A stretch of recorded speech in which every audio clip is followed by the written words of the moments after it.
It's day 2 of the Abu Dhabi International Exhibition and Conference in Abu Dhabi. Discussions are focused on several critical energy topics, including decarbonization, advancements in hydrogen and low-carbon fuels, as well as the role of digital technology in enhancing sustainability across the energy sector. Industry leaders and experts are also discussing the economic and policy impacts of transitioning from fossil fuel to cleaner energy sources, balancing the energy needs of both developed and developing regions. Joining me from Abu Dhabi is business editor TVC News, Tolulope Ogunjobi. Tolu, what's Abu Dhabi like today? Walk us through the benefits of the conference on the country and the world at large. We'll get back to the business editor in the course of the business news. Away from that, the Apapa Area Command of the Nigeria Customs Service has handed over 6 containers of expired and unapproved pharmaceuticals to the National Agency for Food, Drug Administration and Control, as well as the National Drug Law Enforcement Agency. The significant interception underlines the ongoing battle against smuggling and unsafe imports in Nigeria. TVC senior business correspondent Ifunaya Eze has more.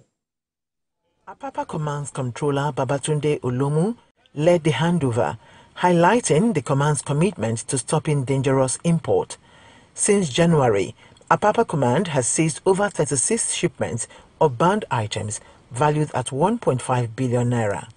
The CGC has directed the handing over of the contents of the above stated containers with expired unregistered pharmaceutical products to NDLEA for further agency action. One strategic one among the seizures is the seizure of tapentadol. Not only tapentadol, but tapentadol and acetaminophen. This is the tapentadol and the acetaminophen that we are talking about. It's a combination of 2 drugs that is as dangerous as cocaine. It is more dangerous than the normal tramadol that we are used to. So we are bringing this to the notice of Nigerians that such things have started coming in. They should be careful.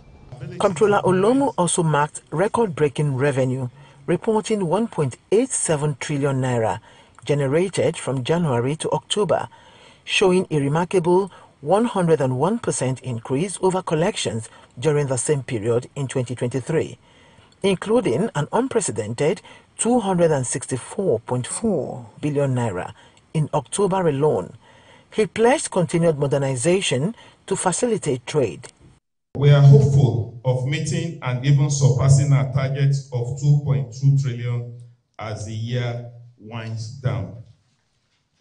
Let me also mention that the month of October, we had the highest daily collection. The month of October also witnessed the highest daily collection of 18.2 billion in one day. So we are hopeful that at this pace, because the command is on autopilot, within the next 1 week or 2 weeks thereabouts, the command will hit the 2 trillion naira revenue. Comptroller Olomu reaffirmed the command's zero-tolerance stance against unethical practices and urged compliant trading. Ifunanya Eze, TVC News, Lagos. The Federal Competition and Consumer Protection Commission, FCCPC, has voiced concerns over steep electricity costs burdening Nigerian consumers. Executive Vice Chairman and CEO addressed this concern at a high-level meeting with the Nigerian Electricity Regulatory Commission, NEC, DISCOs, and other stakeholders in Abuja. Ulomoye Machi reports. The continuous issues plaguing Nigeria's electricity sector is frustrating consumers, especially their inaccurate billing to outdated meters and constant power shortages. Today, the FCCPC brought together electricity stakeholders, including NERC, DISCOs, and NEMSA, to address these pressing challenges. The Commission expressed concern that consumers are too often exposed to unfair practices and hardship, emphasizing the need for strict enforcement of consumer protection laws. The Federal Competition and Consumer Protection Act and current NERC regulations grant customers rights, including rights to fair treatment and transparent billing. While it is recognized that Nigeria faces power shortages, these shortages cannot justify systemic abuses against customers. Going forward, regulatory breaches in the industry will be met with immediate corrective action. The FCCPC's Executive Vice Chairman also spoke on an electricity company's plan to phase the Unistar prepaid meter starting November 14, 2024, warning that it could create unnecessary hardship for consumers. The recent announcement by an electricity distribution company concerning the phase-out of the Unistar prepaid meter model, with effect from November 14, 2024, poses yet another challenge for consumers. The announcement was devoid of information on whether consumers will be required to cover the cost of replacing meters. The possibility of consumers being placed on arbitrary estimated billing during this transition is also a concern, as it will violate existing rules. Representatives from NERC and NEMSA engaged in discussions that underscore the importance of consumer rights. We are just awaiting our Chamber's approval to send notice to all discourse on this replacement of obsolete meter because it's becoming a problem. When they have issues, they write formally to NEMSA. And when they write, we also inform the DISCO's concern. DISCOs reassured the Commission and consumers of their commitment to customer-centric operations. This meeting signals a demand for real change as it's a push for accountability, a brighter and fairer future in electricity service for Nigerians. Uloma Oyemachi, TVC News, Abuja.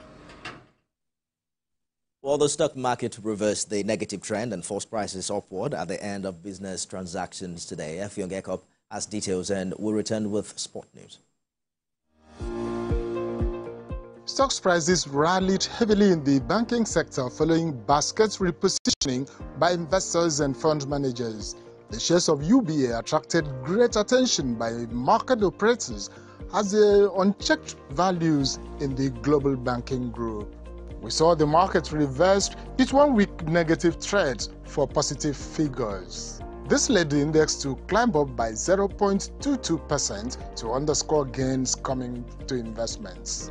The lineup of banks with gains showed Zenith, Access Holdings, Fidelity Bank, and First Bank Holdings. Oando, who was the biggest price and value loser, followed by Nigerian Breweries, United Capital, WAPCO Lafarge, and MTN Nigeria.